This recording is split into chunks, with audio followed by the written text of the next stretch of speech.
BSNL 4G सेवाओं के launch के लिए खुद को तैयार कर रही है, इसलिए सरकार ने 25% का ग्राहक बाजार हिस्सेदारी लक्ष्य निर्धारित किया है, जिसे कंपनी को 2025 के अंत तक पूरा करना होगा। घाटे में चल रही कंपनी को अब तक 3 पुनरुद्धार पैकेजों के हिस्से के रूप में कुल 3.2 ट्रिलियन आवंटित किया गया है। 4G सेवाओं के अभाव में कंपनी पिछले 2.5 वर्षों से ग्राहक खो रही है। भारतीय दूरसंचार नियामक प्राधिकरण ट्राई के मई के अंत तक के आंकड़ों के अनुसार 86.3 मिलियन के मोबाइल ग्राहक आधार के साथ BSNL की बाजार हिस्सेदारी गिरकर 7.4% हो गई है। विशेष रूप से निजी दूरसंचार ऑपरेटरों जियो की बाजार हिस्सेदारी 40.6% है। इसके बाद एयरटेल 33.2% और वोडाफोन आइडिया 18.6% है। पिछले हफ्ते रॉबर्ट जेरार्ड रवि ने BSNL के CMD के रूप में कार्यभार संभाला।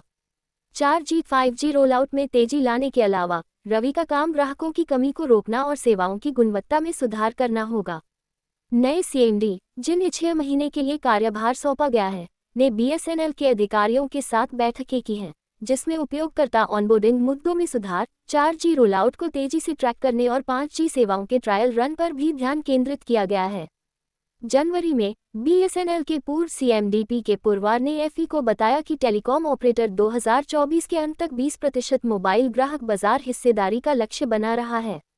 कंपनी वर्ष के दौरान स्वदेशी स्टैक का उपयोग करके अपने 4G रोलआउट को बढ़ाकर 100% नेट सेवाओं की गुणवत्ता में सुधार पर ध्यान केंद्रित करके इसे हासिल करना चाह रही थी। काम के अपटाइम के साथ साथ ग्राहकों की संख्या बढ़ाने के लिए मार्केटिंग पहल के माध्यम से भी।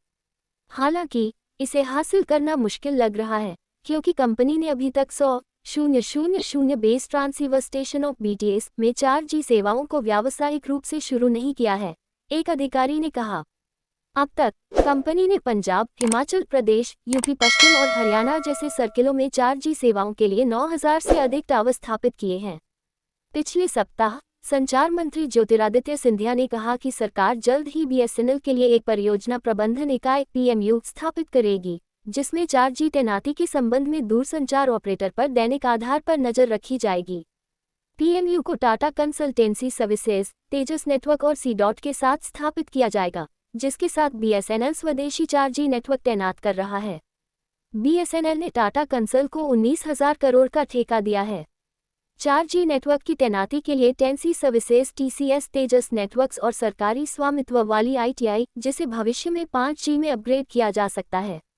सिंधिया ने कहा था, हम एक PMU बना रहे हैं और PMU मासिक लक्ष्य निर्धारित नहीं करेगा, साप्ताहिक लक्ष्य निर्धारित नहीं करेगा, लेकिन मैंने उन्हें दैनिक लक्ष्य निर्धारित करने का आदेश दिया है। उन दैनिक लक्ष्यों की निगरानी सचिव और मेरे द्वारा की जाएगी। उन्होंने कहा कि यह गर्व की बात है कि देश आसानी से उपलब्ध तकनीकों को लेने के बजाय BSNL 4G तैनाती के लिए घरेलू तकनीक को अपना रहा है। बजट 2024-25 में दूरसंचार विभाग के लिए कुल 1.28 ट्रिलियन आवंटन में से सरकार ने BSNL के लिए 83,416 करोड़ रुपये अलग रखे हैं। बजट दस्तावेजों के अनुसार BSNL के प्रौद्योगिकी उन्नयन और पुनर्गठन के लिए पूंजी निवेश का प्रावधान किया गया है। अधिकारियों ने कहा कि बजटीय आवंटन कैबिनेट द्वारा कंपनी के लिए पहले से स्वीकृत पुनरुद्धार पैकेज से किया गया है। वित्त वर्ष 2014 में कम खर्चों, विशेष रूप से वित्त लागत और उच्च गैर परिचालन आय के कारण BSNL ने अपना शुद्ध घाटा वित्त वर्ष 2013 में 8,161 करोड़ से कम करके 5,367 करोड़ कर दिया। परिचालन से राजस्व 1% बढ़कर 19,343.6 करोड़ हो गया, जो 20,008 करोड़ के लक्ष्य से चूक गया। पुनरुद्धार पैकेज के आधार पर सरकार के साथ अपने समझौते के अनुसार BSNL का 2027-28 तक परिचालन से 35,960 करोड़ रुपए राजस्व प्राप्त करने का लक्ष्य है।